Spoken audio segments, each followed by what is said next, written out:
എല്ലാ പ്രിയപ്പെട്ടവർക്കും എൻ്റെ കഥാലോകത്തേക്ക് ഹാർദവമായ സ്വാഗതം. KCS മണിയുടെ ഈ കഥയ്ക്ക് മുൻപ് ഞാൻ പറഞ്ഞ നക്സൽ നേതാവ് സഖാവ് വർഗീസിന്റെ കഥയ്ക്ക് ലഭിച്ച അഭൂതപൂർവമായ സ്വീകരണമാണ് അതുപോലെ മറ്റൊരു കഥയുമായി നിങ്ങളുടെ മുന്നിലേക്ക് വരാൻ എന്നെ പ്രേരിപ്പിച്ചത്. വർഗീസിന്റെ ജീവിത കഥയ്ക്ക് അത് കാണുകയും പ്രോത്സാഹിപ്പിക്കുകയും ചെയ്ത എല്ലാവരെയും നന്ദിയോടെ ഈ അവസരത്തിൽ സ്മരിക്കുന്നു. ഒപ്പം കാണാത്തവർക്ക് വേണ്ടി വീഡിയോ ലിങ്ക് ഡിസ്ക്രിപ്ഷൻ ബോക്സിൽ കൊടുത്തിട്ടുണ്ട്, കാണാൻ ശ്രമിക്കുമല്ലോ. കഥയിലേക്ക് കടക്കും മുമ്പ് ഒന്നു മാത്രമേ താഴ്മയായി എനിക്ക് നിങ്ങളോട് ആവശ്യപ്പെടാനുള്ളൂ, അഭ്യർത്ഥിക്കാനുള്ളൂ. ഈ ചാനൽ നിങ്ങൾ ദയവായി സബ്സ്ക്രൈബ് ചെയ്യാൻ ശ്രമിക്കുക, പ്ലീസ്. ചരിത്ര താളുകളിൽ അധികമൊന്നും പറഞ്ഞു കേൾക്കാത്ത ഒരു പേരാണ് മണിയുടേത്. ഇല്ലാ കഥകൾ പോലും വീരഗാഥകളായി പാടിപ്പുകഴ്ത്തപ്പെടുന്ന ഇക്കാലത്ത് KCS മണിയുടെ ചരിതം പാടാൻ പാണന്മാരില്ലാതെ പോയ നാടാണ് നമ്മുടേത്. താൻ ചെയ്ത കൃത്യം ചരിത്രരേഖകളിൽ രത്നശോഭയോടെ തിളങ്ങുമ്പോഴും ഒട്ടും തിളക്കമില്ലാത്ത ബാക്കി ജീവിതവുമായി വിസ്മൃതിയിൽ കഴിയാനായിരുന്നു കഥാനായകന്റെ നിയോഗം. എന്തുകൊണ്ടാണ് മണിയെ ലോകം അറിയാഞ്ഞത്? കഥാപരിസരത്തേക്ക് ഒരിക്കൽ കടന്നു കഴിഞ്ഞാൽ അതിന്റെ ഒഴുക്കിനെ തടസ്സപ്പെടുത്തിക്കൊണ്ട് ഇത്തരം ചോദ്യങ്ങൾക്ക് പ്രസക്തിയില്ലാത്തതുകൊണ്ടും അത്തരമൊരു സാഹസത്തിന് ഞാൻ തയ്യാറല്ലാത്തതുകൊണ്ടുമാണ് ആമുഖമായി ചിലത് പറയാമെന്ന് കരുതുന്നത്. പ്രസ്ഥാനം ഒളിവിൽ പോകാൻ പറഞ്ഞു, മണി അനുസരിച്ചു. ആ ഒരു തെറ്റു മാത്രമേ അന്നും ഇന്നും ജീവിതാന്ത്യം വരെ മണി ചെയ്തിട്ടുള്ളൂ. തന്റെ ജീവിതത്തിൽ സംഭവിച്ച ഏറ്റവും വലിയ തെറ്റ് അതു മാത്രമായിരുന്നുവെന്ന് പിൽക്കാലത്തും മരണം വരെയും മണി വിശ്വസിച്ചിരുന്നു. പ്രശസ്തിക്കോ പദവിക്കോ വേണ്ടി ആയിരുന്നില്ല ജീവൻ പണയം വെച്ചുള്ള ആ കളിക്ക് മണി ഒരുങ്ങിയിറങ്ങിയത്. പക്ഷേ സ്വാതന്ത്ര്യം അമൃതായി സകലരും ആസ്വദിച്ചപ്പോഴും അജ്ഞാതനായി മാത്രം തുടരാൻ മണി നിർബന്ധിതനായതെന്താണ്? അടുത്തറിയാവുന്നവർ പോലും മൗനം പാലിച്ചതെന്താണ്? കാലം മാറിയപ്പോൾ രാഷ്ട്രീയ ലാഭത്തിനും സ്വാർത്ഥതയ്ക്കും വേണ്ടി കണ്ണും നാവും പൂട്ടിയിരുന്നവർ മണിയെ സൗകര്യപൂർവ്വം മറന്നുകളഞ്ഞു. തന്റെ കർമ്മം വീതം വയ്ക്കുന്നത് കണ്ട് മണി നിസ്സഹായനായി നിന്നുപോയി. ചോദ്യം ചെയ്യാൻ തോന്നിയില്ല, അത് ശീലമില്ലല്ലോ. CPയെ വധിക്കാൻ ശ്രമിച്ചെടുത്ത് തന്നെ താനും ഒടുങ്ങണമായിരുന്നു. രക്ഷപ്പെടാൻ തോന്നിയ മനസ്സിനെ, ആ നിമിഷത്തെ മരണം വരെ മണി ശപിച്ചിരുന്നുവോ? ഭഗത് സിംഗിനെയും രാജ്ഗുരുവിനെയും സുഖദേവിനെയും ചന്ദ്രശേഖർ ആസാദിനെയും പോലെ ധീരനായി മരണം വരിക്കാൻ തനിക്ക് സാധിച്ചില്ല. ഒരു നിമിഷം താനൊരു ഭീരുവായിപ്പോയോ?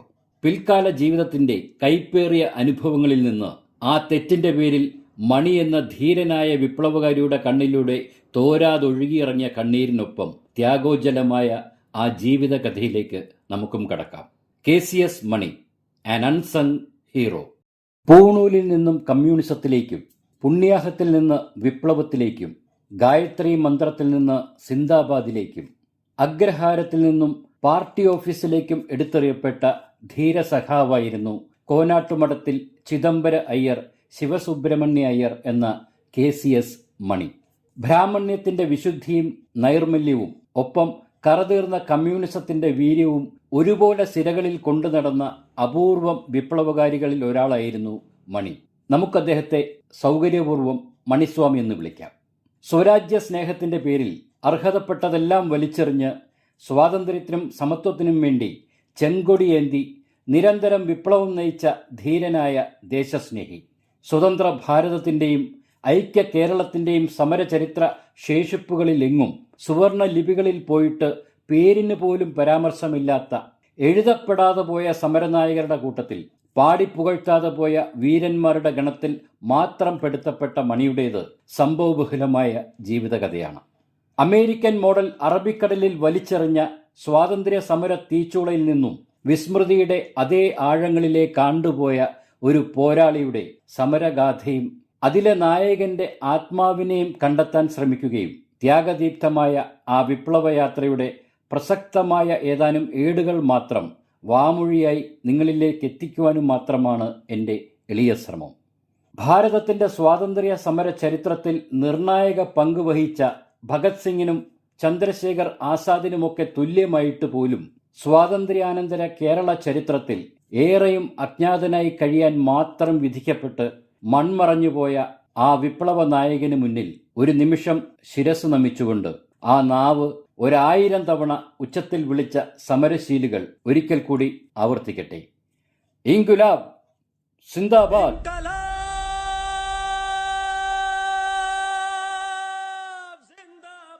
അമ്പലപ്പുഴയിലെ ചിദംബരം എന്ന ഗ്രഹത്തിൽ കോനാട്ടുമഠത്തിൽ ചിദംബരയ്യരുടെ മകനായി 1922 ജൂലൈ 9 ശിവസുബ്രഹ്മണ്യത്തിന്റെ ജനനം. അശാന്തമായിരുന്നു മണിയുടെ ബാല്യം. സാധാരണ ബ്രാഹ്മണ അഗ്രഹാരങ്ങൾ പോലെ ആയിരുന്നില്ല കോനാട്ടുമഠത്തിലെ അന്തരീക്ഷം.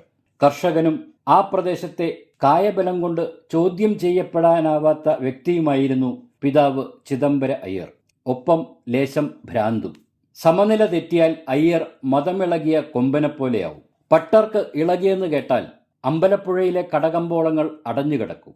അടിയന്തരാവസ്ഥയ്ക്ക് തുല്യമായി വഴികൾ വിജനമായി തീരും. അത്രമേൽ അക്രമാസക്തനാണ് ചിത്തഭ്രമത്തിന്റെ വേളകളിൽ ചിദംബര അയ്യർ.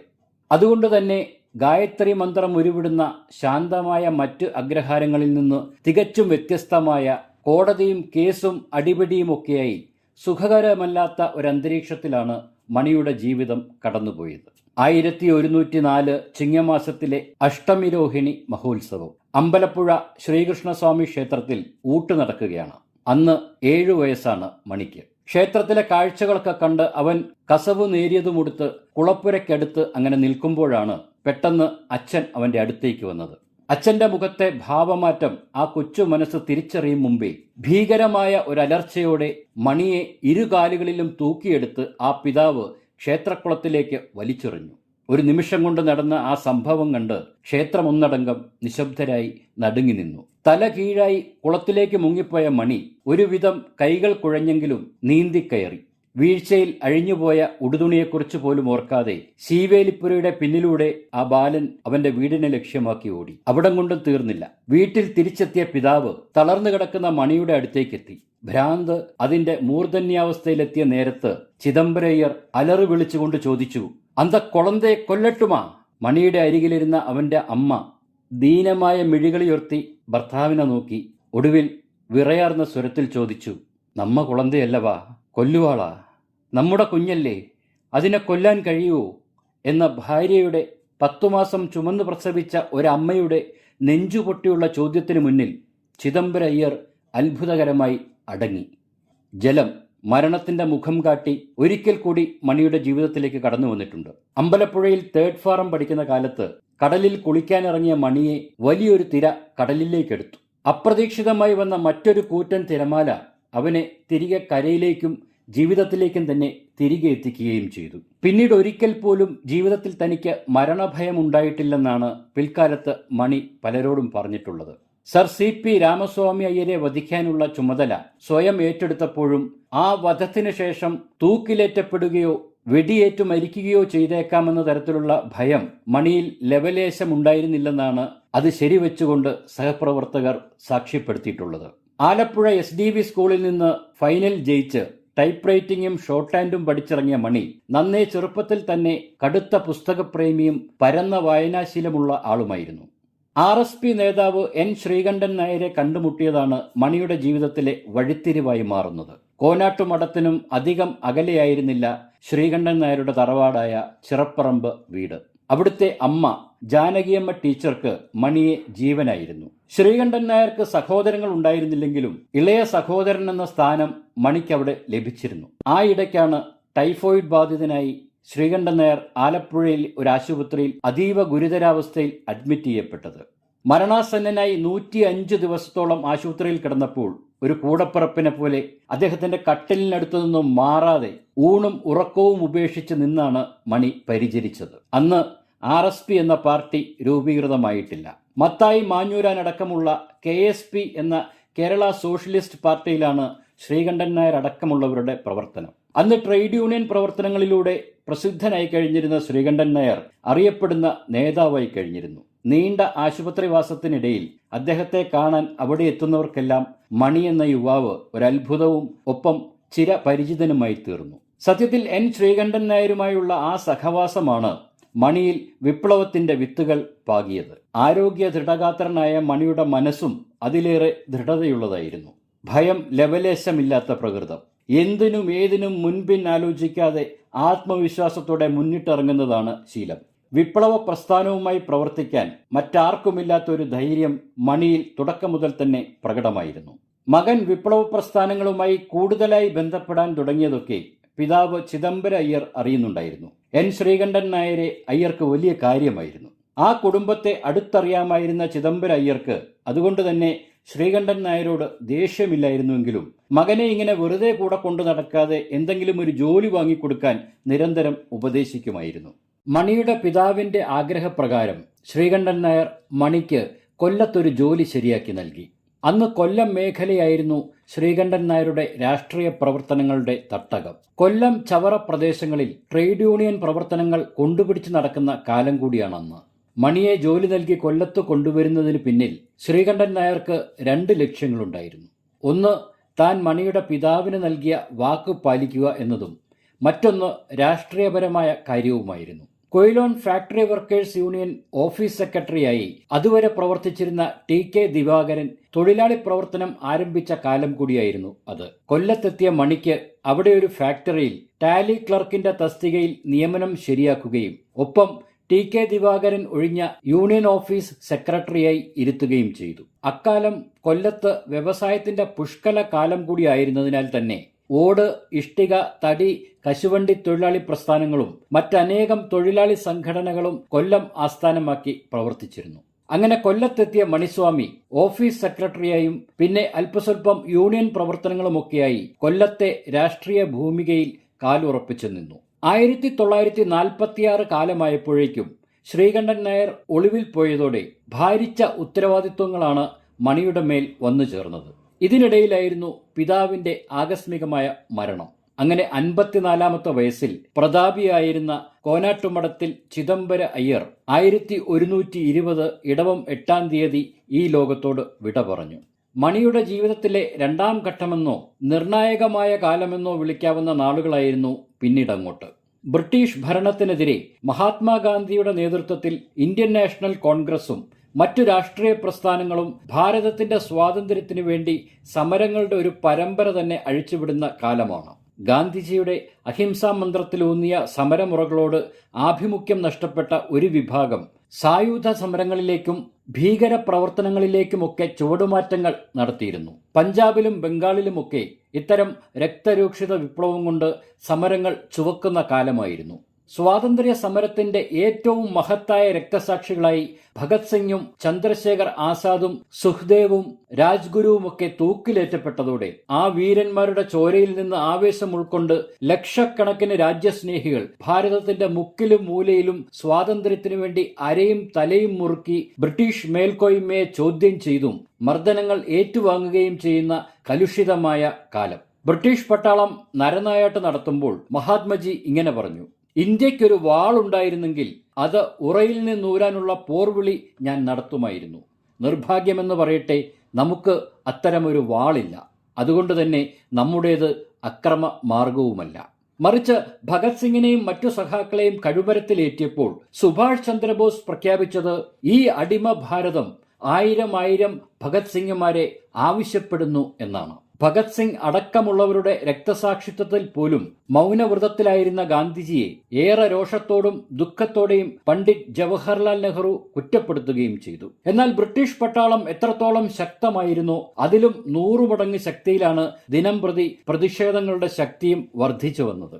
ഡൽഹിയിലും മറ്റ് ഉത്തരേന്ത്യൻ സംസ്ഥാനങ്ങളിലും ആളിപ്പടർന്ന സമരത്തിന്റെ അലയൊലികൾ പോലെ ഇങ്ങ് കേരളത്തിലും സ്വാതന്ത്ര്യ പോരാട്ടങ്ങളുടെ തുടർച്ചയുണ്ടായെങ്കിലും ശ്രീ ചിത്തിര തിരുനാളിന്റെയും ദിവാനായിരുന്ന സർ CP രാമസ്വാമി അയ്യരുടെയും കീഴിലായിരുന്ന ഭരണം അത്തരം പ്രസ്ഥാനങ്ങളെ മൃഗീയമായി അടിച്ചൊതുക്കിക്കൊണ്ടിരുന്നു.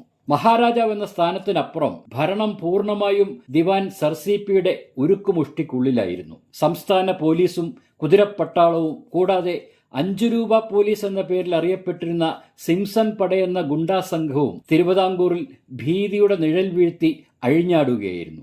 തിരുവിതാംകൂർ ഭരണത്തിനെതിരെ ശബ്ദമുയർത്തുന്നവരെ തിരഞ്ഞുപിടിച്ച് തടങ്കലിലാക്കാൻ സംസ്ഥാനത്തുടനീളം രഹസ്യ പോലീസിനെ സർ CP വിന്യസിച്ചിരുന്നതിനാൽ പ്രധാന നേതാക്കളെല്ലാം തന്നെ ഒളിവിടങ്ങൾ മാറിക്കൊണ്ടേയിരുന്നു. എറണാകുളവും തൃശൂരുമൊക്കെയായിരുന്നു കൂടുതലും ഇത്തരം ഒളിസങ്കേതങ്ങളുണ്ടായിരുന്നത്. വർക്കലയ്ക്കടുത്തുള്ള അഞ്ചുതെങ്ങ് പ്രദേശം അന്ന് ബ്രിട്ടീഷ് അധീനതയിലായിരുന്നതിനാൽ തിരുവിതാംകൂറിലെ സമരസഖാക്കൾ ഏറെയും അഞ്ചുതെങ്ങിലൊക്കെയാണ് ഒളിവിൽ കഴിഞ്ഞിരുന്നത്. സർ CPയുടെ ചാരന്മാരോ പോലീസോ അത്ര വേഗം എത്തപ്പെടാത്ത ഒരു സ്ഥലം കൂടിയായിരുന്നു അന്ന് അഞ്ചുതെങ്ങ്. അതുപോലെ കൊല്ലത്തുള്ള തങ്കശ്ശേരിയും ഇത്തരം ഒരു ഇടത്താവളമായിരുന്നു. ശ്രീകണ്ഠൻ നായർ തൃശൂരും എറണാകുളത്തും മാറി മാറി ഒളിവിൽ കഴിഞ്ഞിരുന്ന കാലത്ത് പ്രധാന ദൂതനായി പാർട്ടിക്കും നേതാവിനും ഇടയിൽ നിന്നത് മണിസ്വാമിയായിരുന്നു. മാത്രമല്ല, വിപ്ലവാഹ്വാനങ്ങൾ അടങ്ങിയ ലഘുലേഖകളും മറ്റും ഓരോ സ്ഥലത്തും രഹസ്യമായും സുരക്ഷിതമായും എത്തിക്കേണ്ട അപകടം പിടിച്ച ജോലികളും മണിയുടെ നേതൃത്വത്തിലായിരുന്നു നടന്നത്. കേരളത്തിലെ സ്വാതന്ത്ര്യ സമരങ്ങളുടെ അഗ്നിശോഭയിൽ ഐതിഹാസികമായ പോരാട്ടമായി മാറിയ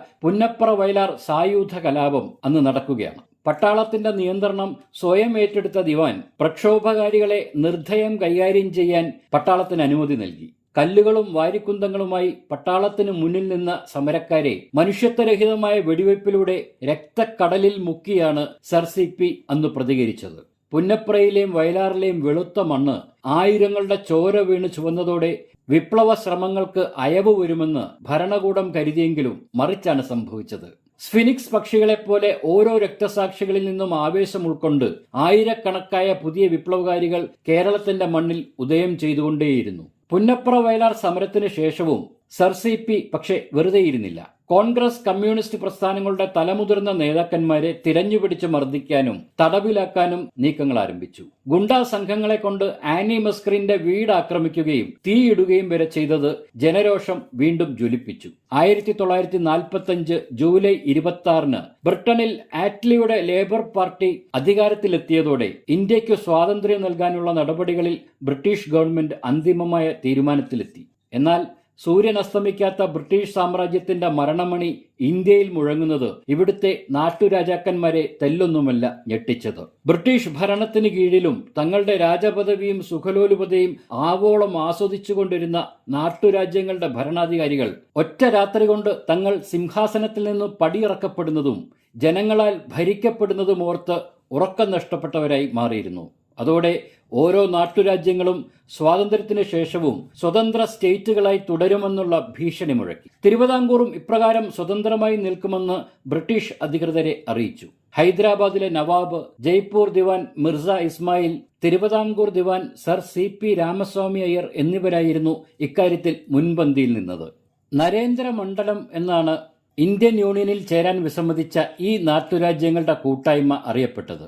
ചിത്തിര തിരുനാൾ ബാലരാമവർമ്മ മഹാരാജാവിനെയും തിരുവിതാംകൂറിനെയും പ്രതിനിധീകരിച്ച് നരേന്ദ്രമണ്ഡലത്തിന്റെ തലപ്പത്ത് നിന്നതും സർ CP തന്നെയായിരുന്നു. ബ്രിട്ടീഷ് അധികാരികളോട് മികച്ച വാഗ്മിയും നയതന്ത്രജ്ഞനുമായ CP രാമസ്വാമി അയ്യർ നയചാതുരിയോടെ വാഗ്വാദങ്ങളിൽ ഏർപ്പെട്ടുകൊണ്ടേയിരുന്നു. CPയുടെ തർക്കങ്ങളും മുട്ടാപ്പോക്കും ദേശീയ നേതാക്കളിൽ കടുത്ത അമർഷത്തിന് വഴിയൊരുക്കി. ഇന്ത്യയുടെ സ്വാതന്ത്ര്യം വൈകിപ്പിക്കാനും അതുവഴി വിലപേശാനുമുള്ള തന്ത്രങ്ങളായിരുന്നു സർ CP എന്ന ബുദ്ധിരാക്ഷസനായ ദിവാന്റെ ഉള്ളിൽ ഉണ്ടായിരുന്നത്. ഇതിനൊക്കെ പിന്നിൽ പ്രവർത്തിച്ചിരുന്നത് ശ്രീ ചിത്തിര തിരുനാൾ മഹാരാജാവിന്റെ മാതാവായ ജൂനിയർ മഹാറാണിയുടെ ബുദ്ധിയായിരുന്നുവെന്നും പറയപ്പെടുന്നു. ബ്രിട്ടീഷുകാരുമായി ചർച്ച നടത്തുന്ന സമയത്തും തിരുവിതാംകൂറിലെ പ്രക്ഷോഭങ്ങളെ തല്ലി ഒതുക്കാൻ ദിവാൻ മടിച്ചില്ല. പ്രധാന നേതാക്കൾ എറണാകുളത്തും മറ്റുമായിരുന്നതിനാൽ സർ CP പരസ്യമായി അവരെ ആക്ഷേപിച്ചുകൊണ്ട് ഒരു പ്രസ്താവന നടത്തി. ചുണയുണ്ടെങ്കിൽ തിരുവിതാംകൂറിന്റെ മണ്ണിൽ കാല് ചവിട്ടി ജനങ്ങളെ നേരിടാൻ ദിവാൻ നേതാക്കളെ വെല്ലുവിളിച്ചു. ദിവാന്റെ വെല്ലുവിളി സ്വീകരിച്ചുകൊണ്ട് നാടിന്റെ നാനാഭാഗങ്ങളിലും യോഗങ്ങൾ സംഘടിപ്പിക്കപ്പെടുകയും അതൊക്കെ വാർത്തകളാക്കിയ പത്രസ്ഥാപനങ്ങളെ ദിവാന്റെ ഉരുക്കുമുഷ്ടിയിലൂടെ നിരോധിക്കുകയും ചെയ്തു. കരുനാഗപ്പള്ളി, ചവറ പ്രദേശങ്ങളിൽ ഏറ്റവും അറിയപ്പെടുന്ന നേതാവാണ് അന്ന് കുമ്പളത്ത് ശങ്കുപിള്ള. അണികളെ സംഘടിപ്പിക്കാനുള്ള അദ്ദേഹത്തിന്റെ കഴിവ് അപാരമാണ്. CPയുമായി പ്രത്യക്ഷത്തിൽ ശത്രുതയുള്ള ശങ്കുപിള്ളയുടെ പേര് കേൾക്കുന്നത് പോലും ദിവാന് അന്ന് ചതുർത്ഥിയാണ്. CPയുടെ പരസ്യമായ വെല്ലുവിളി കൂടി ആയതോടെ കുമ്പളത്ത് ശങ്കുപിള്ളയുടെ ക്ഷമ കെടുകയും അന്ന് തിരുവനന്തപുരത്ത് തമ്പാനൂർ ഓവർബ്രിഡ്ജിന് സമീപമുള്ള സർ CPയുടെ പേരിലുള്ള CP സത്രത്തിന് മുന്നിൽ ദിവാന്റെ മാർബിളിൽ തീർത്ത ഒരർദ്ധകായ പ്രതിമ സ്ഥാപിച്ചിരുന്നു. തിരുവനന്തപുരത്ത് എത്തുന്ന സന്ദർഭങ്ങളിലെല്ലാം ആ വഴി നടന്നു പോകുമ്പോൾ കുമ്പളത്ത് ശങ്കുപിള്ള ആ വെണ്ണക്കൽ പ്രതിമ കാണാറുണ്ടായിരുന്നു. തങ്ങളുടെ പൗരുഷത്തെ വെല്ലുവിളിച്ചുകൊണ്ട് തലയുയർത്തി നിൽക്കുന്ന സർ CPയുടെ പ്രതിമ ശങ്കുപിള്ളയിൽ വലിയ രീതിയിൽ അസ്വസ്ഥത സൃഷ്ടിച്ചിരുന്നു. തന്റെ ഉള്ളിലുള്ളത് സഹപ്രവർത്തകനായ ഗോപാലക്കുറുപ്പിനോട് പലതവണ ശങ്കുപിള്ള തുറന്നു പറഞ്ഞിട്ടുള്ളതാണ്. കൊല്ലത്ത് ചാമക്കടയിൽ മാടന്തറ മുക്കിലായിരുന്നു ട്രാവൻകൂർ സ്പിന്നേഴ്സ് അസോസിയേഷൻ എന്ന ചർക്കാ സംഘം പ്രവർത്തിച്ചിരുന്നത്. എടോ, ആ പട്ടരുടെ പ്രതിമ അങ്ങനെ തുറച്ചു നോക്കി നിൽക്കുന്നത് എനിക്ക് സഹിക്കാൻ വയ്യെന്ന് കുമ്പളത്ത് ശങ്കുപിള്ള എപ്പോഴും പറയാറുള്ള കാര്യം ചർച്ചാ സംഘത്തിലെ നിത്യസന്ദർശകനായിരുന്ന മണിയോട് പറഞ്ഞതും ഗോപാലക്കുറുപ്പ് തന്നെയായിരുന്നു. അയാളെ അങ്ങ് തട്ടിക്കളഞ്ഞാൽ എല്ലാ പ്രശ്നങ്ങളും തീരും എന്നുകൂടി ആ അവസരത്തിൽ ഗോപാലക്കുറുപ്പ് കൂട്ടിച്ചേർത്തു. മണി ഒരു നിമിഷം ഗോപാലക്കുറുപ്പിന്റെ കണ്ണുകളിലേക്ക് സൂക്ഷിച്ചൊന്നു നോക്കി. എങ്കിൽ പിന്നെ ഞാനതങ്ങ് ചെയ്താലോ ചേട്ടാ? പതിഞ്ഞ സ്വരത്തിൽ മണി ചോദിച്ചു. ആ കണ്ണുകളിലെ തിളക്കം ശ്രദ്ധിക്കുകയായിരുന്നു ഗോപാലക്കുറുപ്പ്. കാരണം മണിയെ അത്രത്തോളം നന്നായി അറിയാമായിരുന്നു കുറുപ്പിന്. അളന്നു തൂക്കി ആവശ്യത്തിന് മാത്രം സംസാരിക്കുന്ന ആളാണ് മണി. അയാൾ ഒരിക്കലും വീൺവാക്ക് പറയില്ലെന്ന് ഗോപാലക്കുറുപ്പിന് തീർച്ചയായിരുന്നു. ഒരു കാര്യം മണി ഏറ്റാൽ അത് നടത്തിയിരിക്കുമെന്ന് 100% ഉറപ്പുള്ള ഗോപാലക്കുറുപ്പ് ഒരു നിമിഷം ചിന്തിച്ചു. നമുക്ക് ശങ്കുപിള്ള ചേട്ടനുമായി ഒന്നുകൂടി ആലോചിക്കാം. ആ സംസാരം വലിയൊരു നീക്കത്തിനുള്ള തുടക്കം മാത്രമായിരുന്നു. പ്രതീക്ഷിച്ചതിലും വേഗം കുമ്പളത്ത് ശങ്കുപിള്ളയുമായുള്ള കൂടിക്കാഴ്ചയ്ക്ക് വഴിയൊരുങ്ങി. ഗോപാലക്കുറുപ്പ് ഉത്സാഹവാനായിരുന്നു. തമ്മിൽ കണ്ട മാത്രയിൽ ഗോപാലക്കുറുപ്പ് ആവേശത്തോടെ കാര്യം അവതരിപ്പിച്ചു. പിള്ളച്ചേട്ടൻ പറഞ്ഞ കാര്യങ്ങൾ നടത്താൻ പറ്റിയ ഒരാൾ നമ്മുടെ കൈവശം ഇപ്പോഴുണ്ടെന്ന മുഖവുരയോടെ കുറുപ്പ് തുടങ്ങി. നമ്മൾ മതിയായ പിന്തുണ നൽകാമെങ്കിൽ ദിവാനെ ഓടിക്കുന്ന കാര്യം ഏറ്റെടുക്കാൻ ആള് സന്നദ്ധനാണ്, ഗോപാലക്കുറുപ്പ് അറിയിച്ചു. ഗോപാലക്കുറുപ്പിനെ സംബന്ധിച്ചിടത്തോളം ഇതൊരു പുതിയ കാര്യമാണെങ്കിലും ശങ്കുപിള്ളയ്ക്ക് പക്ഷെ അങ്ങനെ ആയിരുന്നില്ല. പലരും പലവട്ടം ഇത്തരം കാര്യങ്ങൾ പറഞ്ഞു വന്നിട്ടുള്ള ചരിത്രമുണ്ട്. പക്ഷെ ഒന്നും നടന്നില്ലെന്ന് മാത്രം. അതുകൊണ്ട് തന്നെ കുമ്പളത്ത് ശങ്കുപിള്ള അതത്ര കാര്യമാക്കിയില്ല. എങ്കിലും ഇത്രയും പറഞ്ഞു, ആരെങ്കിലുമൊക്കെ അതിന് തയ്യാറായി വന്നാൽ അതൊരു നല്ല കാര്യമാണ്.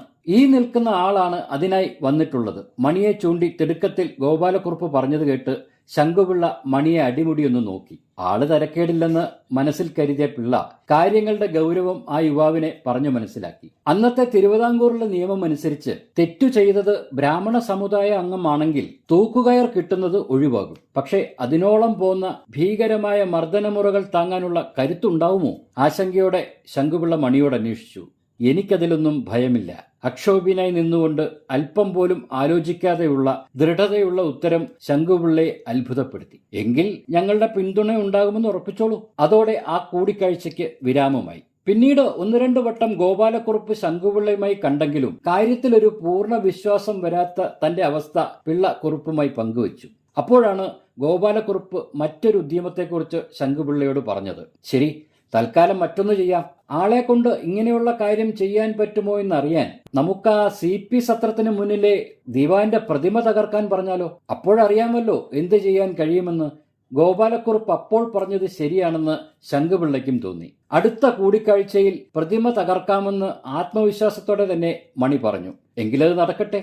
കുമ്പളത്ത് ശങ്കുപിള്ള അനുവാദം നൽകിയതോടെ ഗോപാലക്കുറുപ്പും മണിയും തിരിച്ചുപോയി. ഈ സമയം ഏറെ കലുഷിതമായ ദേശീയ രാഷ്ട്രീയത്തിലും മറ്റും വലിയ മാറ്റങ്ങൾ ഉടലെടുത്തുകൊണ്ടിരിക്കുകയായിരുന്നു. ഇതിനിടെ കലക്കവെള്ളത്തിൽ മീൻ പിടിക്കാൻ ശ്രമിക്കും പോലെ ദിവാൻ സർസിപി ഒരു വൃത്തികെട്ട കളിക്കുകൂടി ചരടുവലി നടത്തി. ബുദ്ധിമാനായ ദിവാന് ആളിക്കത്തുന്ന സ്വാതന്ത്ര്യ സമരം ആസന്നമായ ബ്രിട്ടീഷ് വാഴ്ചയുടെ അവസാനമാകുമെന്ന് ഏതാണ്ട് തിരിച്ചറിഞ്ഞിരുന്നു. സ്വാതന്ത്ര്യാനന്തരം ഇന്ത്യൻ നാഷണൽ കോൺഗ്രസ് അധികാരത്തിലെത്തുമെന്നും രാജഭരണം തുടച്ചു നീക്കപ്പെടുമെന്നും കാലേ കൂട്ടിക്കണ്ട CP അസാധാരണമായ ഒരു നീക്കത്തിന് തുടക്കമിട്ടു. എല്ലാവരെയും ഞെട്ടിച്ചുകൊണ്ട് 1946 ഡിസംബർ 6 ഒരു പത്രവാർത്തയിലൂടെ CP രാമസ്വാമി അയ്യർ സ്വമേധയാ തന്റെ ദിവാൻ സ്ഥാനം ഒഴിയുകയാണെന്ന് പ്രഖ്യാപിച്ചു. സ്വാമി ഭക്തന്മാരെ ഞെട്ടിച്ചുകൊണ്ടും സ്വാതന്ത്ര്യമോഹികളെ സന്തോഷിപ്പിച്ചുകൊണ്ടും നാടാകെ കാട്ടുതീ പോലെ വളർന്ന വാർത്ത ദേശീയ തലത്തിലും അതിന്റെ അനുരണനങ്ങൾ സൃഷ്ടിച്ചു. രാജിപ്രഖ്യാപനം നടത്തിയ സർസിപി നേരെ ഇന്ദ്രപ്രസ്ഥത്തിലേക്കാണ് വച്ചുപിടിച്ചത്. കുടിലതന്ത്രക്കാരനായ ദിവാന്റെ നീക്കങ്ങളൊക്കെ അത്ര കണ്ട് രഹസ്യമായിരുന്നുവെന്ന് പറയേണ്ടതില്ലല്ലോ. സ്വതന്ത്ര ഭാരതത്തിൽ നാട്ടുരാജാക്കന്മാരുടെ പ്രതിനിധിയായി കേന്ദ്ര ക്യാബിനറ്റിൽ ഒരു മന്ത്രിസ്ഥാനം തരപ്പെടുത്താൻ കഴിയുമോ എന്ന ശ്രമമായിരുന്നു സർസിപിയുടെ ഈ നീക്കത്തിന് പിന്നിൽ. ഈ അവസ്ഥയിൽ ഒരു വിലപേശലിനുള്ള സാഹചര്യം ഉണ്ടായിരുന്നത് മുതലെടുക്കാനായിരുന്നു കൗശലക്കാരനായ ആ തമിഴ് പട്ടരുടെ ശ്രമം. പക്ഷെ അപ്പോഴേക്കും ദേശീയ കോൺഗ്രസ് നേതൃത്വവും നാട്ടുരാജാക്കന്മാരുമൊക്കെ CPയുടെ തനിസ്വരൂപം മനസ്സിലാക്കി കഴിഞ്ഞിരുന്നു. ഡൽഹിയിൽ തന്റെ സകല അടവുകളും പയറ്റിയെങ്കിലും കാര്യങ്ങൾ തന്റെ വഴിക്ക് വരുന്നില്ലെന്ന് കണ്ട ബുദ്ധിരാക്ഷസനായ CP അതോടെ മലക്കം മറിഞ്ഞു. മഹാരാജാവ് ചിത്തിര തിരുനാൾ ബാലരാമവർമ്മയുടെ കടുത്ത അഭ്യർത്ഥനയെ തുടർന്ന് സ്വമേധയാ ഒഴിഞ്ഞ ദിവാൻ പദത്തിലേക്ക് തിരികെ എത്തുകയാണെന്ന് പ്രഖ്യാപിച്ചുകൊണ്ട് ഡൽഹിയിൽ നിന്നും CP കേരളത്തിലേക്ക് പറന്നിറങ്ങി. അധികാരത്തിന്റെ ഉന്മത്തതയിൽ കയ്യിലുള്ള ദിവാൻ സ്ഥാനം വലിച്ചെറിഞ്ഞ് രാഷ്ട്രീയ വിസ്മൃതിയിലാകാൻ CP തയ്യാറല്ലായിരുന്നു. എന്നാൽ ഡൽഹിയിലേക്ക് പോയതിലും അപകടകാരിയായ ഒരു ഭരണാധികാരിയായി മാറി തിരികെ എത്തിയ ദിവാനെന്ന് പെട്ടെന്ന് തന്നെ തിരുവിതാംകൂറുകാർക്ക് മനസ്സിലായി. തിരുവിതാംകൂർ രാഷ്ട്രീയത്തിൽ ഏറെ ഉച്ചപ്പാടുണ്ടാക്കിയ അമേരിക്കൻ മോഡൽ ഭരണമെന്ന നിലപാടുമായിട്ടാണ് ഡൽഹിയിൽ നിന്നും സർ CP കേരളത്തിലെത്തിയത്. തിരുവിതാംകൂറിലെ രാജവാഴ്ചയെ എന്ത് വില കൊടുത്തും താങ്ങി നിർത്താനും അതുവഴി തന്റെ ദിവാൻ പദവിക്ക് ഇളക്കം തട്ടാതിരിക്കാനുമായി പിന്നീട് സർ CP നടത്തിയ നീക്കങ്ങളൊക്കെ തരംതാണ നടപടികളായിത്തീർന്നു. രാജകുടുംബത്തെയും മഹാരാജാവിനെയും പാടിപ്പുകഴ്ത്തുന്ന മൂന്നാംകിട സ്തുതിപാഠകന്റെ വേഷത്തിലേക്ക് അധപ്പതിക്കുകയായിരുന്നു സർ CP രാമസ്വാമി എന്ന രാജ്യം കണ്ട ഒരു മികച്ച ഭരണാധികാരിയെന്ന് ചരിത്രം രേഖപ്പെടുത്തുന്നു. രാജസ്തുതിക്ക് പുറമെ രാജഭരണത്തിനെ അനുകൂലിക്കാത്തവർക്ക് നാട് വിട്ടുപോകാമെന്നു വരെയുള്ള അബദ്ധജടിലമായ പ്രസ്താവനകൾ തുടരെ തിരുവിതാംകൂർ കേൾക്കാൻ തുടങ്ങി.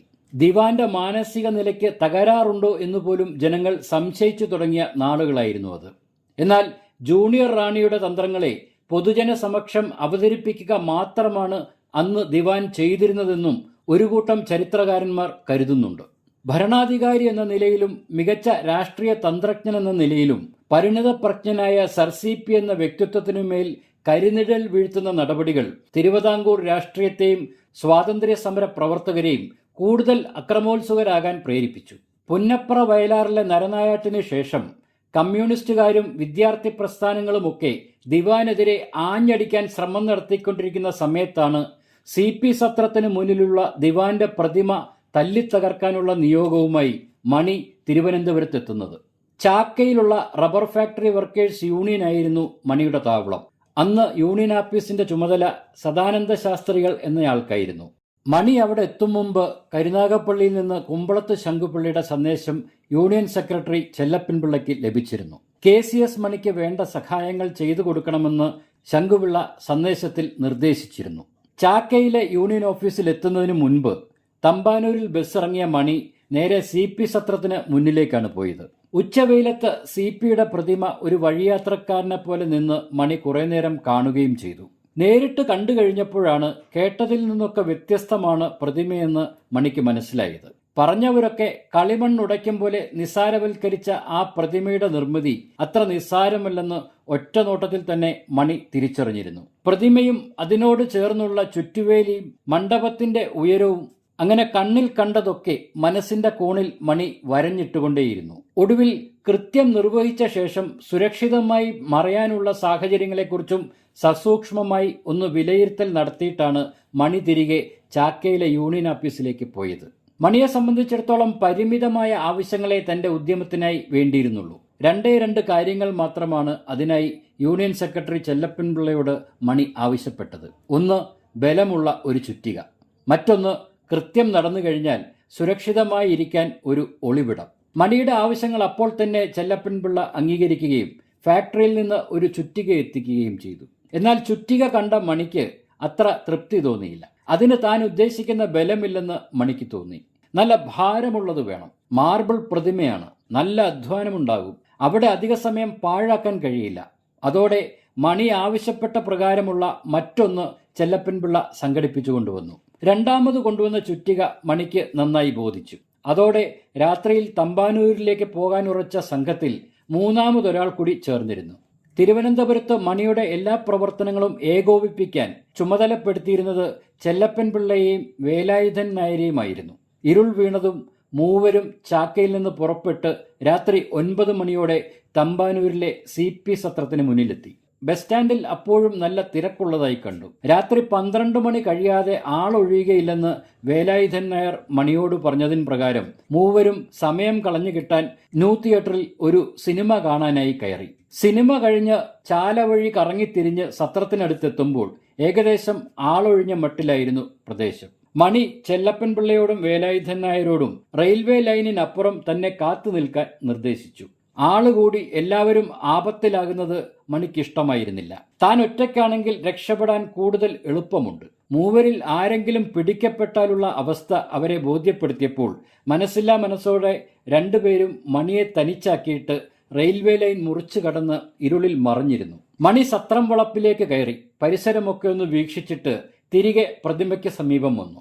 വഴിവിളക്കിന്റെ പ്രകാശത്തിൽ CP പ്രതിമ തിളങ്ങി നിൽക്കുന്നത് മണി കണ്ടു. ജീവനുള്ള ഒരു CP പോലെയാണ് മണിക്കെപ്പോൾ തോന്നിയത്. ഒരുപക്ഷെ അത് നേരാണെങ്കിൽ കൂടിയും തന്റെ മനോഭാവത്തിന് മാറ്റമുണ്ടായേക്കില്ലെന്ന് മണിക്ക് തോന്നി. പുന്നപ്പറ വയലാറിലെ നിരാലംബരായ അനേകം കുടുംബങ്ങളിലെ ദൈന്യത തുളുമ്പുന്ന മുഖങ്ങൾ മനസ്സിലൂടെ കടന്നുപോയപ്പോൾ ചെറിയ ചാറ്റൽ മഴയിലും മണിസ്വാമി എന്ന ധീരന്റെ സിരകളിലെ രക്തം ചൂടുപിടിക്കുകയായിരുന്നു. ഇനി വൈകുന്നതിൽ അർത്ഥമില്ലെന്ന് തോന്നിയ മണി ചുറ്റുപാടും അവസാനമായി ഒന്ന് കണ്ണോടിച്ചിട്ട് മണ്ഡപത്തിന്റെ ചുറ്റുവേലി ചാടി അകത്ത് കടന്നു. ഒരു നിമിഷം പോലും പാഴാക്കാതെ മണ്ഡപത്തിന് മുകളിലേക്ക് ചാടിക്കേറി. പിന്നെ ചുവടുറപ്പിക്കാൻ പാകത്തിന് മണ്ഡപത്തിന്റെ ഒതുക്കുകളിൽ കാലുറപ്പിച്ചു നിന്നിട്ട് ദീർഘമായി ഒന്ന് നിശ്വസിച്ചു. ഇപ്പോൾ കൈയകലത്തിൽ നിൽക്കുന്ന പ്രതിമയുടെ നേരെ കനത്ത ചുറ്റിക കൊണ്ട് സർവശക്തിയുമെടുത്ത് മണി ആഞ്ഞടിച്ചു. കരിങ്കല്ലിൽ തട്ടിയ പോലെ ചുറ്റിക തെറിച്ച് തിരികെ വന്നു. സർ CP രാമസ്വാമി എന്ന കരുത്തനായ ഭരണാധികാരിയുടെ കാരിരുമ്പിന് തുല്യമായ മനസ്സുപോലെയാണ് അയാളുടെ പ്രതിമയെന്നും മണിക്ക് തോന്നി. പക്ഷെ തോറ്റുകൊടുക്കാൻ ആ വീരൻ തയ്യാറായിരുന്നില്ല. വീണ്ടും പിന്നിലേക്ക് ആയമെടുത്ത് തന്റെ സകല കരുത്തും കൈകളിൽ ആവാഹിച്ച് മണി CPയുടെ പ്രതിമയുടെ മുഖം ലക്ഷ്യമാക്കി ചുറ്റിക ആഞ്ഞുവീശി. ഇത്തവണ അടർന്നു തെറിച്ചത് ദിവാന്റെ വിഖ്യാതമായ മൂക്ക് തന്നെയായിരുന്നു. അഹംഭാവത്തിന്റെ അടയാളം പോലെ നീണ്ടു നിന്നിരുന്ന ആ മൂക്ക് പല കഷ്ണങ്ങളായി ചിന്നിത്തെറിച്ചുപോയി. പിന്നെ ഒന്നും നോക്കിയില്ല. പലതവണ ചുറ്റിക ദിവാന്റെ പ്രതിമയിൽ ആഞ്ഞടിച്ചുകൊണ്ടേയിരുന്നു. തലപ്പാവ് തെറിച്ചുപോയി. മുഖം വികൃതമായി.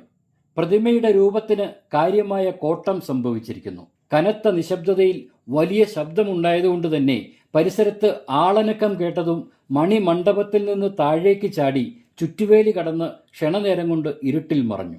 CP സത്രത്തിന്റെ മതിൽ ചാടിക്കടന്ന് റെയിൽവേ ലൈനിലേക്ക് ചാടിയ മണി ഒരു നിമിഷം നിന്നിട്ട് ചെവി വട്ടം പിടിച്ചപ്പോൾ പ്രതിമയുടെ ദിക്കിൽ നിന്നും ആളുകളുടെ ഒച്ച കേട്ടു തുടങ്ങിയിരുന്നു.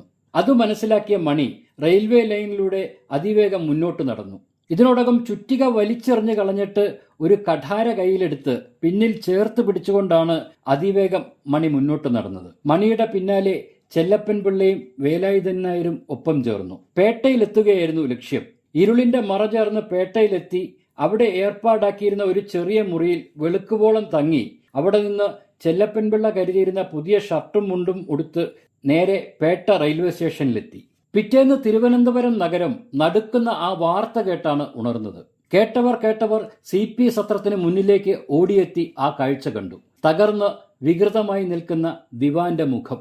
അപ്പോഴേക്കും CP ഭക്തന്മാരൊഴികെയുള്ള തിരുവിതാംകൂറുകാരുടെ മനസ്സിലും CP രാമസ്വാമി അയ്യർ എന്ന പരദേശി ബ്രാഹ്മണന്റെ മുഖം ഇത്തരത്തിൽ വികൃതരൂപം പ്രാപിച്ചിരുന്നല്ലോ. വിവരമറിഞ്ഞ് തലസ്ഥാനത്തെ പോലീസ് സന്നാഹം സംഭവസ്ഥലത്ത് പാഞ്ഞെത്തി. ചാരന്മാരും CIDകളും നഗരം അരിച്ചു പെറുക്കി. അതിലും ഭീകരാവസ്ഥയായിരുന്നു ദിവാന്റെ ഔദ്യോഗിക വസതിയായ ഭക്തിവിലാസത്തിൽ. ഇന്ന് വഴുതക്കാട് ആകാശവാണി നിലയം സ്ഥിതി ചെയ്യുന്നിടമായിരുന്നു അന്ന് ഭക്തിവിലാസം. അവിടെ അന്തരീക്ഷം പോലും വിറങ്ങലിച്ചു നിൽക്കുന്ന സ്ഥിതിയായിരുന്നു. ക്രിസ്ത്യാനികളോട് പൊതുവെയുള്ള ദിവാന്റെ വൈരാഗ്യം കൂടുതൽ ശക്തി പ്രാപിച്ചപ്പോൾ പലരും തല്ലുഭയന്ന് രംഗം വിട്ടു. പോലീസ് നഗരത്തിൽ ഭീകരതാണ്ഡവമാടി. ത്രിവർണ പതാകകൾ മുഴുവൻ പോലീസ് അഴിച്ചെടുത്തു. അടിയന്തരാവസ്ഥയ്ക്ക് തുല്യമായ അവസ്ഥയായിരുന്നു തലസ്ഥാന നഗരിയിലാകെ. റോഡുകൾ ഒഴിഞ്ഞുകിടന്നു. കടകൾ തുറക്കാൻ ആരും ധൈര്യപ്പെട്ടില്ല. ഭക്തിവിലാസത്തിൽ സാക്ഷാൽ സർ CP ഉഗ്രമൂർത്തിയായി വെരുകിനെപ്പോലെ നടക്കുകയായിരുന്നു. തന്റെ പ്രതിമയ്ക്ക് സംഭവിച്ചത് തനിക്ക് തന്നെ സംഭവിച്ചതാണെന്ന് മനസ്സിൽ കുറിച്ച CPയുടെ സമനില തന്നെ തെറ്റിയെന്നാണ് ദൃക്സാക്ഷികളുടെ മൊഴി. പക്ഷെ CPയുടെ പോലീസിനോ പട്ടാളത്തിനോ ഒന്നും കൃത്യം നിർവഹിച്ചു മടങ്ങിയ മണിയുടെ പൊടി പോലും കിട്ടിയതുമില്ല. അവിടെ നിന്നും മുങ്ങിയ മണി പൊങ്ങിയത് കരുനാഗപ്പള്ളിയിലായിരുന്നു.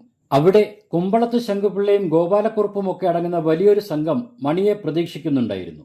എല്ലാവർക്കും മണിയുടെ ചങ്കുറപ്പിലും ആത്മവിശ്വാസത്തിലും ഇതോടെ യാതൊരുവിധ സംശയവുമില്ലാതായി തീർന്നു. 1946 ഡിസംബർ മാസത്തിലെ മറ്റൊരു കൂടിക്കാഴ്ചയിലാണ് KCS മണിയുടെ ജീവിതത്തിലെ നിർണായകമായ ആ തീരുമാനമുണ്ടാകുന്നത്. സർ CP രാമസ്വാമി എന്ന തിരുവിതാംകൂർ ദിവാനെ വധിക്കുക എന്ന നിയോഗം. കുമ്പളത്ത് ശങ്കുപിള്ളയും ഗോപാലക്കുറുപ്പും തന്നെയാണ് ഇത്തവണയും കൂടിയാലോചനകളുടെ അമരത്തുണ്ടായിരുന്നത്. പിരിയാൻ നേരം കുമ്പളത്ത് ശങ്കുപിള്ള ചേട്ടൻ മണിയെ ചേർത്ത് പിടിച്ചിട്ട് പറഞ്ഞു, എത്രയും വേഗം ശ്രീകണ്ഠൻ നായരെ നീ കാണണം, വിവരം പറയണം. നിന്റെ കാര്യമായതുകൊണ്ട് അവസാന തീരുമാനം അയാളുടേതായിരിക്കണം. അത്രയും പറഞ്ഞതോടെ ആ കൂടിക്കാഴ്ചയ്ക്കും അവസാനമായി. അന്ന് ശ്രീകണ്ഠൻ നായരും മറ്റും തൃശ്ശൂരാണ് കഴിഞ്ഞിരുന്നത്. എറണാകുളത്തു നിന്നും നേരെ തൃശ്ശൂരെത്തി മണി വിവരം ശ്രീകണ്ഠൻ നായരെ ധരിപ്പിച്ചു.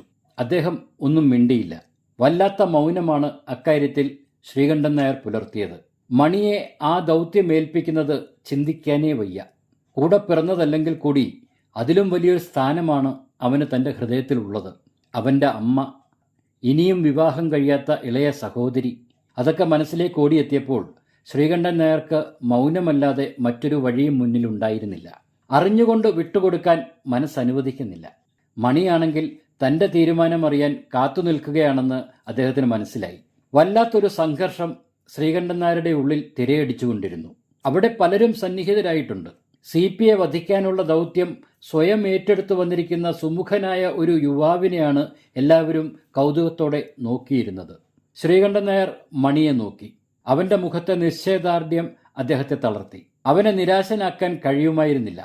നാടിന്റെ നല്ലതിനു വേണ്ടിയാണ്. ആരും ഏറ്റെടുക്കാൻ ധൈര്യം കാട്ടാത്ത ത്യാഗമാണ്. ഒടുവിൽ മനസ്സില്ലാ മനസ്സോടെയാണ് മണിക്ക് സമ്മതം നൽകിയത്. അതേസമയം തന്റെ അന്തകൻ ജന്മമെടുത്തു കഴിഞ്ഞിട്ടും ദിവാൻ ദേശീയ നേതൃത്വത്തോടും ബ്രിട്ടീഷ് ഭരണാധികാരികളോടുമുള്ള ഏറ്റുമുട്ടലുകൾ തുടർന്നുകൊണ്ടേയിരുന്നു. വൈസ്രോയ് സംഘടിപ്പിച്ച മീറ്റിംഗ് ബഹിഷ്കരിക്കുന്ന നടപടി പോലും ആ സമയം ദിവാനിൽ നിന്നുണ്ടായി. ഇന്ത്യക്ക് സ്വാതന്ത്ര്യം പ്രഖ്യാപിക്കാനുള്ള അവസാനവട്ട ചർച്ചകളിലായിരുന്നു ബ്രിട്ടീഷ് അധികാരികൾ. 1947 ഓഗസ്റ്റ് 15 ഭാരതത്തിന് സ്വാതന്ത്ര്യം നൽകുമെന്ന് വൈസ്രോയ് മൗണ്ട് ബാറ്റൻ പ്രഭു ഡൽഹിയിൽ പ്രഖ്യാപനവും നടത്തി. അതോടെ നിൽക്കക്കള്ളിയില്ലാതായ സർ CP അവസാന പ്രയോഗമെന്ന നിലയിൽ തിരുവിതാംകൂറിന്റെ സ്വാതന്ത്ര്യ പ്രഖ്യാപനവും നടത്തി തിരികെ വെല്ലുവിളിച്ചു. കൈക്കുമ്പിളിലെത്തിയ സ്വാതന്ത്ര്യം ദിവാൻ തട്ടിത്തെറിപ്പിച്ചതിന്റെ രോഷം തിരുവിതാംകൂറിലാകെ ആഞ്ഞടിച്ചു.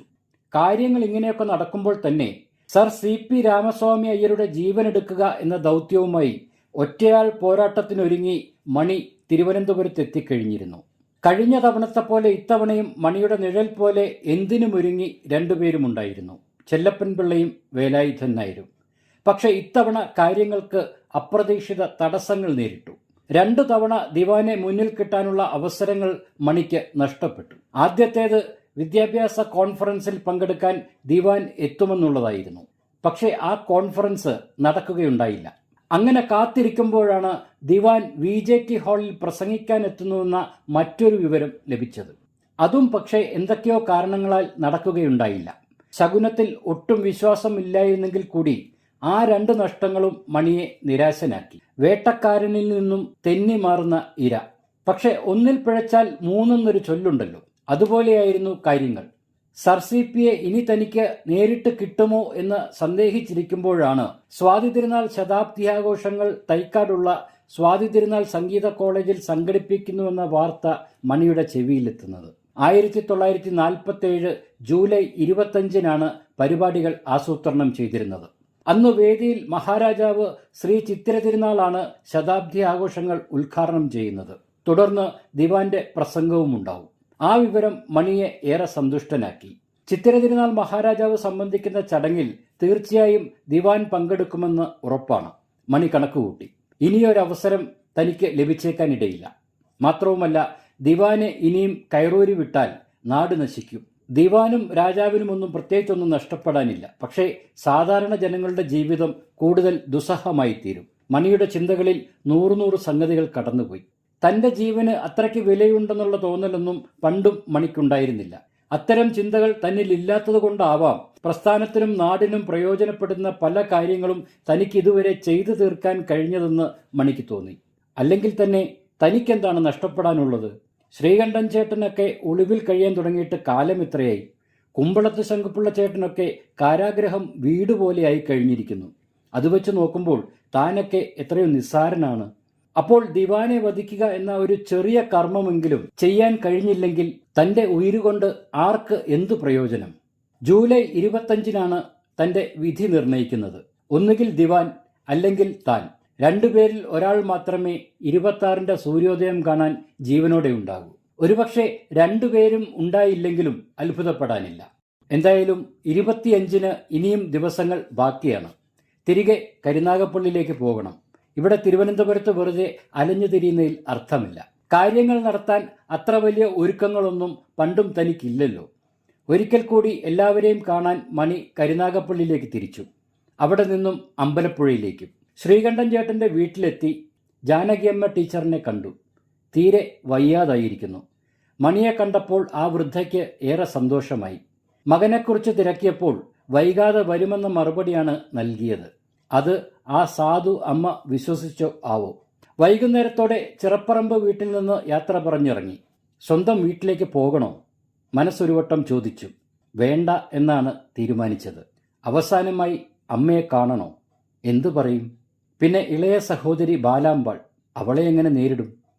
ഇല്ല, അതൊന്നും ഈ അവസ്ഥയിൽ ശരിയാവില്ല, മനസ്സിലുറപ്പിച്ചു. എങ്കിലും പോകും വഴി ഇരുളിൻ്റെ മറപറ്റി റോഡരികിൽ ദൂരത്തായി നിന്നു. വെളിച്ചം കുറഞ്ഞിരിക്കുന്നുവോ വീട്ടിൽ?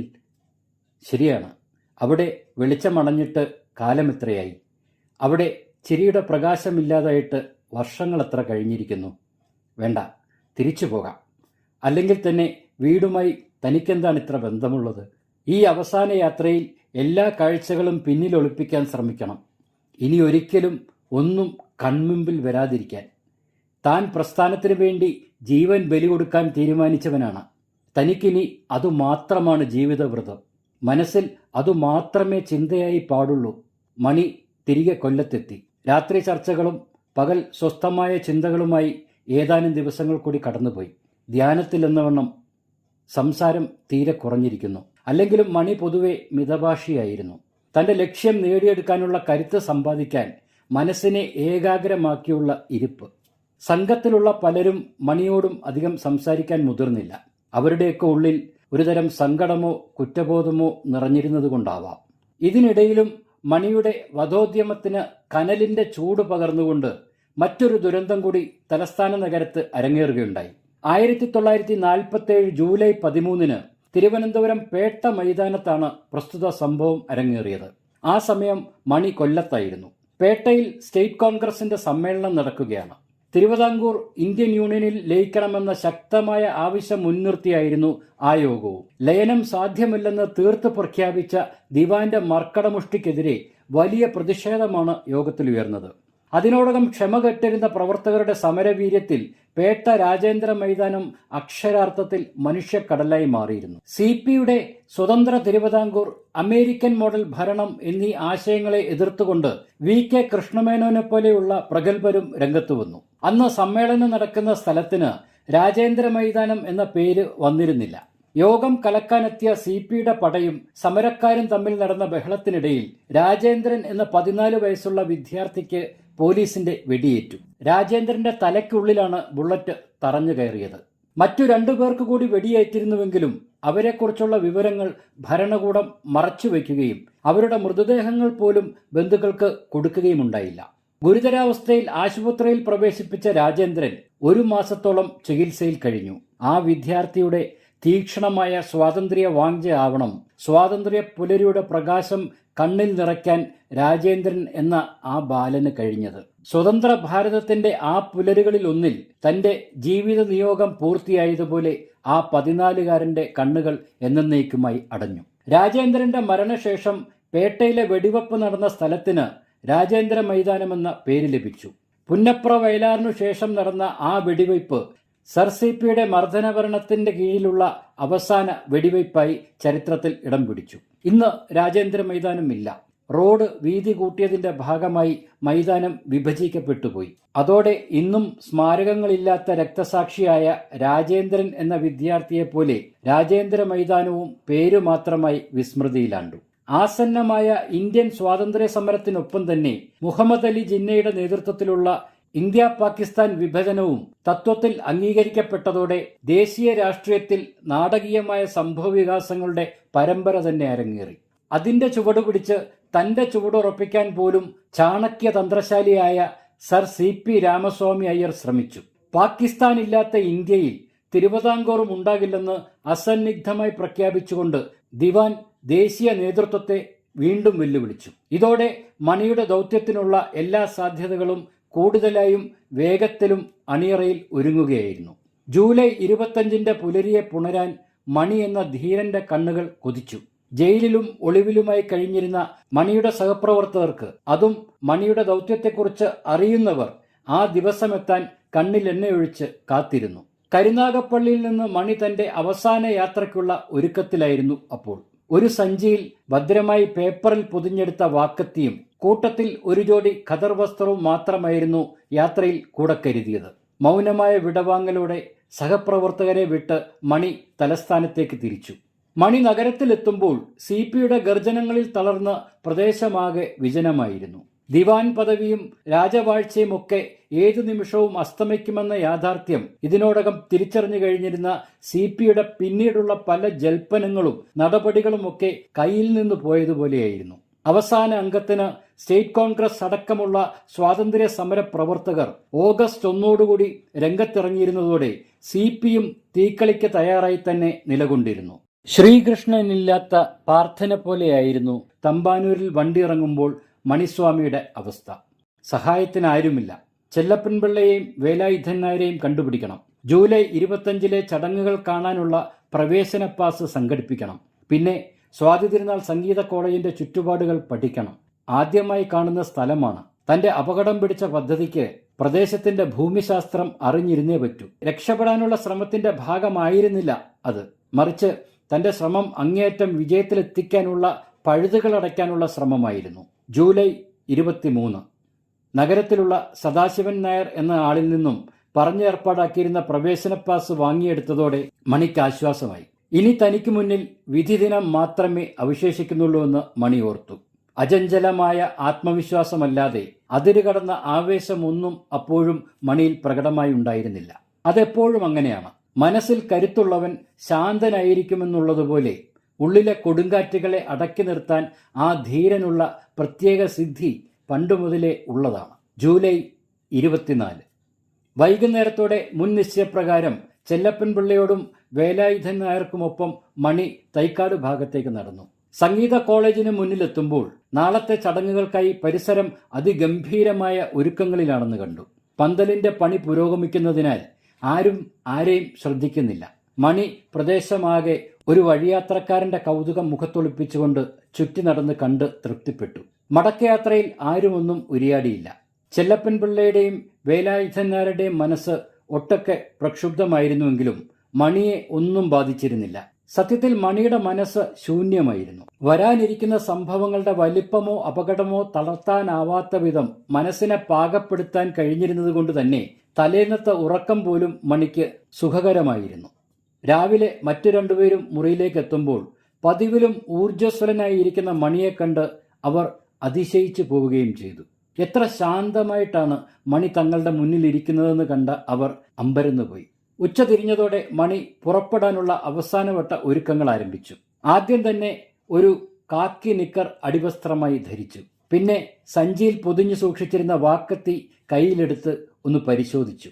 ജനാലയിലൂടെ കടന്നുവന്ന വെളിച്ചത്തിൽ ആ വാക്കത്തിയുടെ മൂർച്ചയുള്ള ഭാഗം വെട്ടിത്തിളങ്ങുന്നത് ചെല്ലപ്പൻപിള്ളയും വേലായുധൻ നായരും ഉൾക്കിടിലത്തോടെ കണ്ടു. ആ വെള്ളി വെളിച്ചം മണിയുടെ കണ്ണുകളിലുമുണ്ടെന്ന് ഒരു നിമിഷം അവർക്ക് തോന്നിപ്പോയി. കണ്ട് തൃപ്തിപ്പെട്ട ആ വാക്കത്തിയുടെ കൊളുത്ത് നിക്കറിനുമേൽ സുരക്ഷിതമായി കൊളുത്തി വെച്ചിട്ട് അതിനുമേൽ ഖദർമുണ്ട് മുറുക്കി ഉടുത്ത് ഒരു ജുബ്ബയും ധരിച്ച് നിവർന്നു നിന്ന മണി രണ്ടുപേരെയും ഒന്ന് നോക്കി. മനസ്സിലായല്ലോ, എല്ലാം കഴിഞ്ഞ തവണത്തെ പോലെ തന്നെ. ഒരാൾ വീട്ടിലേക്ക് മടങ്ങിപ്പോയി അവിടെ കാത്തിരിക്കണം. മറ്റൊരാൾ ഒന്നും അറിയാത്തവനെപ്പോലെ സംഭവ സ്ഥലത്തു നിന്നും അല്പം അകലെ മാറി നിന്ന് കാര്യങ്ങൾ വീക്ഷിക്കണം, മണി നിർദ്ദേശിച്ചു. ഇരുവരും തലകുലുക്കി. പിന്നീടാണ് അവരെ അത്ഭുതപ്പെടുത്തിക്കൊണ്ട് മണി ആ കൃത്യം ചെയ്തത്. ഒരു പഴയ സിഗരറ്റ് കൂട് നെടുകെ കീറിയിട്ട് വടിവൊത്ത അക്ഷരത്തിൽ KCS മണി ട്രാവൻകൂർ സോഷ്യലിസ്റ്റ് പാർട്ടി എന്ന് എഴുതിയിട്ട് അത് ജുബയുടെ പോക്കറ്റിൽ നിക്ഷേപിച്ചു. മരണമാണ് തന്റെ വിധിയെങ്കിൽ കൂടി അജ്ഞാതനായി തുടരാൻ മണി അപ്പോഴും തയ്യാറല്ലായിരുന്നുവെന്ന് വ്യക്തമാക്കിയ നടപടിയായിരുന്നു അത്. മരണത്തെ മുന്നിൽ കാണുന്ന അക്ഷോഭ്യനായ ആ പോരാളിയുടെ മുഖം ഇരുവരിലും സൃഷ്ടിച്ച പകപ്പ് ചില്ലറയായിരുന്നില്ല. ഒരുപക്ഷെ തൂക്കിലേറ്റപ്പെട്ട വേളയിൽ ഭഗത് സിംഗിന്റെയും രാജ്ഗുരുവിന്റെയും സുഖ്ദേവിന്റെയും മുഖങ്ങളിൽ മാറി മാറി തെളിഞ്ഞ ധീരതയും സ്വരാജ്യ സ്നേഹവും തങ്ങൾ വീണ്ടും ഈ മുഖത്ത് കാണുകയാണെന്ന് അവർക്ക് തോന്നി.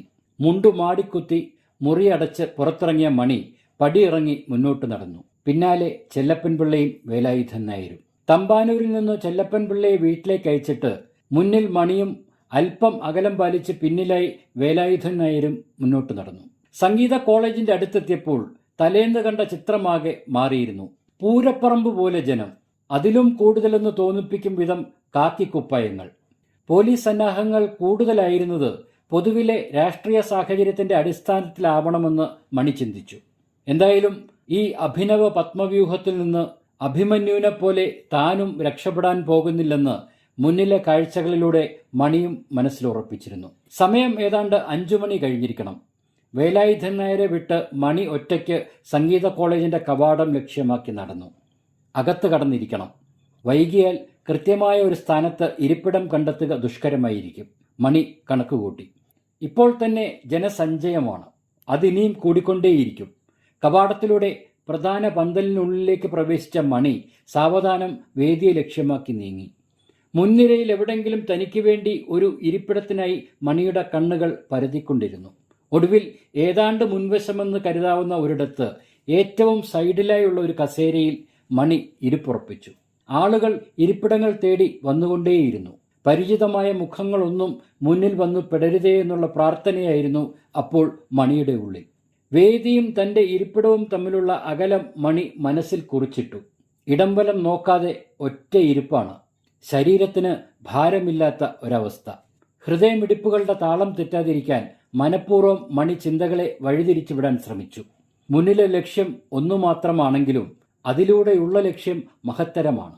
CPയുടെ ജീവനെടുക്കുന്നതിലൂടെ നാട്ടിൽ സമാധാനം കൊണ്ടുവരാനാണ് തന്റെ ശ്രമം.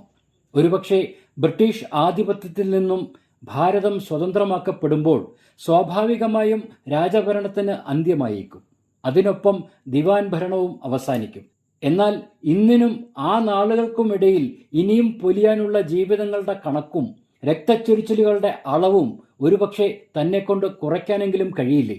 ദിവാന്റെ മരണം ഒരുപക്ഷെ വലിയ രാഷ്ട്രീയ മാറ്റങ്ങൾക്ക് കാരണമാകില്ലേ? ആകുമെന്ന് ശ്രീകണ്ഠൻ ചേട്ടനും കുമ്പളത്ത് ശങ്കുപിള്ള ചേട്ടനും ഗോപാലക്കുറുപ്പുമൊക്കെ അടങ്ങുന്ന പരിണിതപ്രജ്ഞരായ രാഷ്ട്രീയ ഗുരുക്കന്മാർ എത്ര തവണ പറഞ്ഞിരിക്കുന്നു. അപ്പോൾ അതിൽ വാസ്തവമില്ലാതിരിക്കുമോ? ദിവാന്റെ മരണം കാത്തിരിക്കുന്ന ലക്ഷക്കണക്കായ സാധുക്കളെ നിരാശപ്പെടുത്താൻ തനിക്ക് കഴിയില്ല. അവരുടെ സുന്ദരമായ സ്വപ്നങ്ങൾ ഇതാ ഇവിടെ ഇപ്പോൾ ഒരു വാക്കത്തിക്കും ഒരു കഴുത്തിനുമിടയിലുള്ള ദൂരമായി മാത്രം കുറഞ്ഞിരിക്കുന്നു. കൈവിറയ്ക്കാതെയുള്ള ആഞ്ഞുള്ള ഒരൊറ്റ വെട്ടിൽ കാത്തിരിക്കുന്ന സമത്വസുന്ദരമായ നാളെയുടെ കാഹളം മുഴങ്ങണം. ചിന്തകളിൽ മനസ്സുറപ്പിക്കുമ്പോഴേക്കും പ്രധാന കവാടത്തിൽ വലിയൊരു ആരവമുയർന്നു. ചുറ്റും നിന്നവരുടെ നാവിൽ നിന്നും ദിവാൻ സർ CP രാമസ്വാമി അയ്യർ സ്ഥലത്തെത്തിക്കഴിഞ്ഞെന്ന് മണിക്ക് മനസ്സിലായി. ഭയഭക്തി ബഹുമാനത്തോടെ ആളുകൾ ഇരിപ്പിടങ്ങളിൽ നിന്ന് എഴുന്നേറ്റ് തനിക്ക് പുറംതിരിഞ്ഞു നിന്നപ്പോൾ മണി തന്റെ ഇരുത്തം തുടർന്നു. പക്ഷേ ദിവാൻ വേദിയിലേക്ക് കടന്നു വരുന്നില്ല. ഒരുപക്ഷെ മഹാരാജാവിനെയും രാജകുടുംബത്തെയും സ്വീകരിക്കാൻ വേണ്ടി സർ CP പന്തലിനുള്ളിൽ കാത്തു നിൽക്കുകയുമാവാം. അല്പനേരം കഴിഞ്ഞ് മണി തിരിഞ്ഞു നോക്കുമ്പോൾ മനസ്സിലൊരു കൊള്ളിയാൻ മിന്നിപ്പാഞ്ഞു. അതാ കയ്യെത്തും ദൂരത്ത് ദിവാൻ നിൽക്കുന്നു. സുരക്ഷാ വലയത്തിനകത്താണെന്ന് മാത്രം. CPയുടെ നോട്ടം പ്രധാന കവാടത്തിലേക്ക് തന്നെയാണ്. മണിയുടെ സിരകൾക്ക് ചൂടുപിടിച്ചു. ഇതാണോ താൻ മനസ്സിൽ കുറിച്ചിട്ടിരിക്കുന്ന ആ വിധിയുടെ നിമിഷം? മണി ആലോചിച്ചു. ചാടി എഴുന്നേറ്റാൽ 2 or 3 സുരക്ഷാ ഉദ്യോഗസ്ഥരെ തന്റെ കായബലം കൊണ്ട് നിഷ്പ്രയാസം മറികടക്കാൻ കഴിയും. അത് കഴിഞ്ഞാൽ പിന്നെ ഇരയാണ് മുന്നിൽ. എന്ത് ചെയ്യണം? പ്രതികരിക്കണോ? പാഴാക്കാൻ സമയമില്ല. കാത്തുവച്ച അപൂർവ അവസരമാണ്. സെക്കൻഡുകൾ കൊഴിഞ്ഞു വീണതോടെ മഹാരാജാവും രാജകുടുംബാംഗങ്ങളും എത്തിയതായുള്ള അറിയിപ്പിനെ തുടർന്ന് ദിവാൻ മുന്നോട്ട് നടക്കുന്നതും മണി കണ്ടു. ഇര തന്നിൽ നിന്നും അകന്നു പോകുന്ന കാഴ്ച. ഇല്ല, താൻ കാത്തിരിക്കുന്ന ആ അവസരം ഇതല്ല. അല്ലെങ്കിൽ വിധി നിശ്ചയിച്ചിരിക്കുന്ന നിമിഷത്തിന് ഇനിയും കാത്തിരിക്കേണ്ടിയിരിക്കുന്നു. നിമിഷങ്ങൾ കഴിയവേ മഹാരാജാവും ദിവാനും മറ്റും മണിയെ കടന്ന് പന്തലിലൂടെ വേദിയിലേക്ക് നടന്നുപോയി. വേദിയിൽ ദിവാൻ പ്രത്യക്ഷപ്പെടുമ്പോൾ മണി സാഗൂതം CPയെ നോക്കിയിരുന്നു. ജീവിതത്തിൽ ആദ്യമായാണ് മണി CP രാമസ്വാമി അയ്യരെ കാണുന്നത്. എന്നാൽ ഒരു പട്ടർ മറ്റൊരു പട്ടരെ കാണുന്ന കൗതുകമായിരുന്നില്ല മണിയുടെ കണ്ണിൽ. മറിച്ച് ഇരയെ പിന്തുടരുന്ന ഒരു വേട്ടക്കാരന്റെ ക്രൗര്യം നിറഞ്ഞ തീക്ഷ്ണമായ നോട്ടമായിരുന്നു അത്. വളരെ ചുരുങ്ങിയ സമയം കൊണ്ട് സ്വാതി തിരുനാൾ ശതാബ്ദി ആഘോഷ ചടങ്ങുകൾ നിർവഹിച്ച് മഹാരാജാവും പരിവാരങ്ങളും അവിടെ നിന്നും മടങ്ങി. തുടർന്ന് ചെമ്മാങ്കുടി ശ്രീനിവാസ് അയ്യരുടെ സംഗീത കച്ചേരി ആരംഭിച്ചു. സംഗീതപ്രിയനായ ദിവാൻ തനിക്കും ഒരു 3 വരി കസേരകൾക്ക് മുന്നിലിരുന്ന് കച്ചേരി ആസ്വദിക്കുകയാണ്. മണി ദിവാനിൽ നിന്നും കണ്ണുകൾ എടുത്തില്ല. ആയിരക്കണക്കായ ജനങ്ങൾക്കിടയിൽ താൻ തേടുന്നത് ഒരാളെ മാത്രമാണല്ലോ. ഏതു നിമിഷവും തക്കം പാർത്ത് ഇരയ്ക്കുമേൽ ചാടി വീഴാൻ തയ്യാറായിരിക്കുന്ന ഒരു വന്യമൃഗത്തെപ്പോലെ. ഇമ ചിമ്മാതെ മണി നോക്കിയിരിക്കുമ്പോൾ കച്ചേരിയുടെ ഇടവേളയിൽ ദിവാൻ എഴുന്നേറ്റു. മടക്കയാത്രയ്ക്ക് ഒരുങ്ങുകയാണെന്ന് മണിക്ക് തോന്നി. അല്ലെങ്കിലും കലുഷിതമായ ഒരു മനസ്സുമായി മുഴുവൻ സമയം സംഗീതത്തിൽ മുഴുകിയിരിക്കാനൊന്നും ഇപ്പോഴത്തെ CPക്ക് കഴിയില്ലെന്ന് മണി ഉറപ്പിച്ചു. ഇരുവശങ്ങളിലും ജനങ്ങൾ ഭക്തിപൂർവ്വം തൊഴുതു നിൽക്കുന്നു. അതാ ദിവാൻ നടന്നു മുന്നോട്ട് വരുന്നു. ഇപ്പോൾ സുരക്ഷാ സംഘം CPക്ക് പിന്നിൽ മാത്രമാണ്.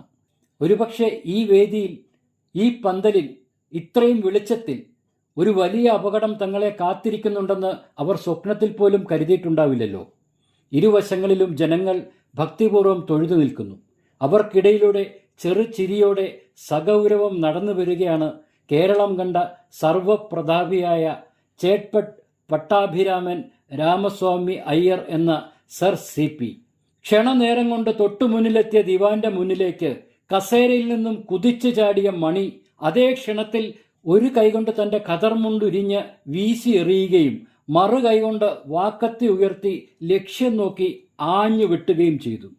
തലയറ്റുപോയിരിക്കാമെന്ന് കരുതിയ മണി പക്ഷെ ദിവാന്റെ കഴുത്തിലണിഞ്ഞ ഷാൾ തന്റെ ശ്രമം തടഞ്ഞിരിക്കുന്നുവെന്ന് കണ്ടു.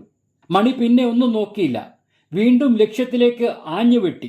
ഇത്തവണ വാക്കത്തി പച്ചമാംസം തൊടുന്നത് മണി കൈകളിലൂടെ തിരിച്ചറിഞ്ഞു. മതിയായില്ല, വീണ്ടും വെട്ടി. ഇത്തവണ കൈകൊണ്ട് വെട്ടുതടഞ്ഞ CPയുടെ കൈവിരലുകൾ മുറിഞ്ഞാണ് പോയത്. പെട്ടെന്നതാ പരിസരത്തെ വെളിച്ചമെല്ലാം അണഞ്ഞു. പൊലിഞ്ഞു പോകുന്ന പ്രകാശത്തിന്റെ അവസാന തിരി വെട്ടത്തിൽ മണി അത് കണ്ടു. മുറിഞ്ഞു തൂങ്ങിയ കവിളിലൂടെ കുതിച്ചു പായുന്ന രക്തവുമായി പിന്നോട്ടു മറിയുന്ന CPയുടെ രൂപം. പിന്നെ മണി ഭ്രാന്തമായ ചില വെട്ടുകൾ കൂടി വെട്ടി. CPയുടെ തലപ്പാവ് തെറിച്ചു പോകുന്നത് കണ്ടു. അംഗരക്ഷകരുടെ കൈകളിലേക്ക് വലിയൊരു നിലവിളിയോടെ ദിവാൻ വീഴുകയും ചെയ്തു. ഇതിനിടയിൽ വെളിച്ചം വന്നിരുന്നു. പന്തലിലാകെ ഉന്തും തള്ളും ബഹളവുമായി. ആരൊക്കെയോ പിന്നിൽ നിന്നും തന്നെ വരിഞ്ഞു മുറുക്കുന്നതായി മണിക്ക് മനസ്സിലായി. പിടിയിലായിരിക്കുന്നു. മണി മനസ്സിൽ കുറിച്ചു. അതിലെന്ത് കാര്യം, അതാണല്ലോ ഇനി ബാക്കിയുള്ളത്. അങ്ങനെ ഒരു ചിന്തയുടെ അവസാനമായിരിക്കണം വീണ്ടും വൈദ്യുത ബന്ധം വിച്ഛേദിക്കപ്പെട്ടു. പരിപൂർണ അന്ധകാരം. ആ ഒരു സമയം ധാരാളമായിരുന്നു മണിക്ക്. കയ്യിലിരുന്ന വാക്കത്തി വലിച്ചെറിഞ്ഞ് പിന്നിൽ നിന്നും തന്നെ വരിഞ്ഞു മുറുക്കിയ കരങ്ങളെ അപാരമായ ശക്തിയിൽ കുതറിയെറിഞ്ഞ് സ്വതന്ത്രനായ മണി ഒരു നിമിഷം കൊണ്ട് പന്തൽ കടന്ന് ഓടിമറഞ്ഞു. അപ്പോൾ തന്നെ വെളിച്ചം തിരികെ വരികയും ചെയ്തെങ്കിലും ആ സമയം കൊണ്ട് മണി സുരക്ഷിതമായി സംഗീത കോളേജിന്റെ മതില് ചാടി വെളിയിലേക്ക് തെറിച്ചു വീണിരുന്നു. ഒരു നിമിഷം വീഴ്ചയുടെ ആഘാതത്തിൽ അങ്ങനെ കിടന്ന മണി ചുറ്റും നോക്കി. ഇരുട്ടാണ്. ഇല്ല, ആരും തന്നെ കാണുകയോ ശ്രദ്ധിക്കുകയോ ചെയ്യുന്നില്ല. മതിലിനു മുകളിലെ മുൾക്കമ്പികളിൽ തട്ടി ജൂബ കീറിപ്പറിഞ്ഞിരിക്കുന്നു. താഴെ വീണപ്പോൾ മുട്ടുപൊട്ടി ചോരയൊലിക്കുന്നുണ്ട്. ഇരുളിന്റെ മറപറ്റി ആശുപത്രി റോഡിലൂടെ മേട്ടുകട ലക്ഷ്യമാക്കി മണി അതിവേഗം നടന്നു. പേട്ടയിലെത്തുകയായിരുന്നു ലക്ഷ്യം. തമ്പാനൂരിൽ നിന്ന് റെയിൽവേ ലൈനിലിറങ്ങി കണ്ണെത്താ ദൂരത്തിൽ നീണ്ടുകിടക്കുന്ന പാളത്തിലൂടെ നടക്കുമ്പോൾ പിന്നിൽ എന്താണെന്ന് ഒരിക്കൽ പോലും തിരിഞ്ഞു നോക്കാൻ മണി ശ്രമിച്ചില്ല. പക്ഷേ കയ്യിലപ്പോഴും തിളക്കമുള്ള ആ കഠാര മുറുകെ പിടിച്ചിരുന്നു. ഇടയ്ക്കപ്പോഴോ ചെല്ലപ്പൻ പിള്ളയും വേലായുധൻ നായരും ഒപ്പം ചേർന്നു. നാടുണരും മുമ്പ് പേട്ടയിൽ നിന്ന് മണി പാലക്കാട്ടേക്ക് തീവണ്ടി കയറി. ദിവാൻ സർ CP രാമസ്വാമി അയ്യർ മണിയുടെ വെട്ടിൽ മരിച്ചില്ല. പക്ഷേ മരണത്തേക്കാൾ ഭീകരമായിരുന്നു CPയുടെ മാനസിക നില. മുറിഞ്ഞു തൂങ്ങിയ ഇടത്തെ കവിളിലെ മാംസം പൊത്തിപ്പിടിച്ചുകൊണ്ട് നിന്ന ദിവാനെ അടിയന്തരമായി പോലീസ് സംഘം ആശുപത്രിയിലേക്ക് കൊണ്ടുപോയി. വെട്ട് തടയാൻ ശ്രമിച്ച വിരലുകളും അറ്റു തൂങ്ങിയിരുന്നു. കഴുത്തിലെ രക്തധമനികൾക്കും സാരമായ കേടുപാടുകൾ സംഭവിച്ചിരുന്നു. അതിലും ഭയാനകമായിരുന്നു CPയുടെ മാനസികാവസ്ഥ. തീക്കട്ടയിൽ ഉറുമ്പരിച്ചിരിക്കുന്നു. അതുകൊണ്ട് തന്നെ തന്റെ ചുറ്റുമുള്ളതിനെയൊക്കെ CPക്ക് ഭയമായിരുന്നു. ആശുപത്രിയിൽ എത്തിച്ചുവെങ്കിലും അവിടെ തുടരാൻ ദിവാൻ കൂട്ടാക്കിയില്ല. ഭയം, സർവത്ര ഭയം. ഭക്തിവിലാസത്തിൽ താൽക്കാലികമായ ആശുപത്രി ഒരുങ്ങി.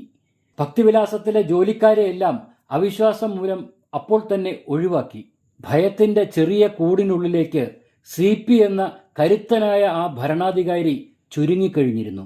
മണിയും സഹപ്രവർത്തകരും മനസ്സിൽ കരുതിയതുപോലെ തന്നെയാണ് പിന്നീട് കാര്യങ്ങൾ നടന്നത്. തനിക്ക് നേരെയുണ്ടായ വധശ്രമം ദിവാനെ ആകെ ഉലച്ചു കളഞ്ഞു. തന്റെ കഴുത്തിന് നേരെ എത്തിയ ആയുധം CPയെ വേട്ടയാടിക്കൊണ്ടേയിരുന്നു.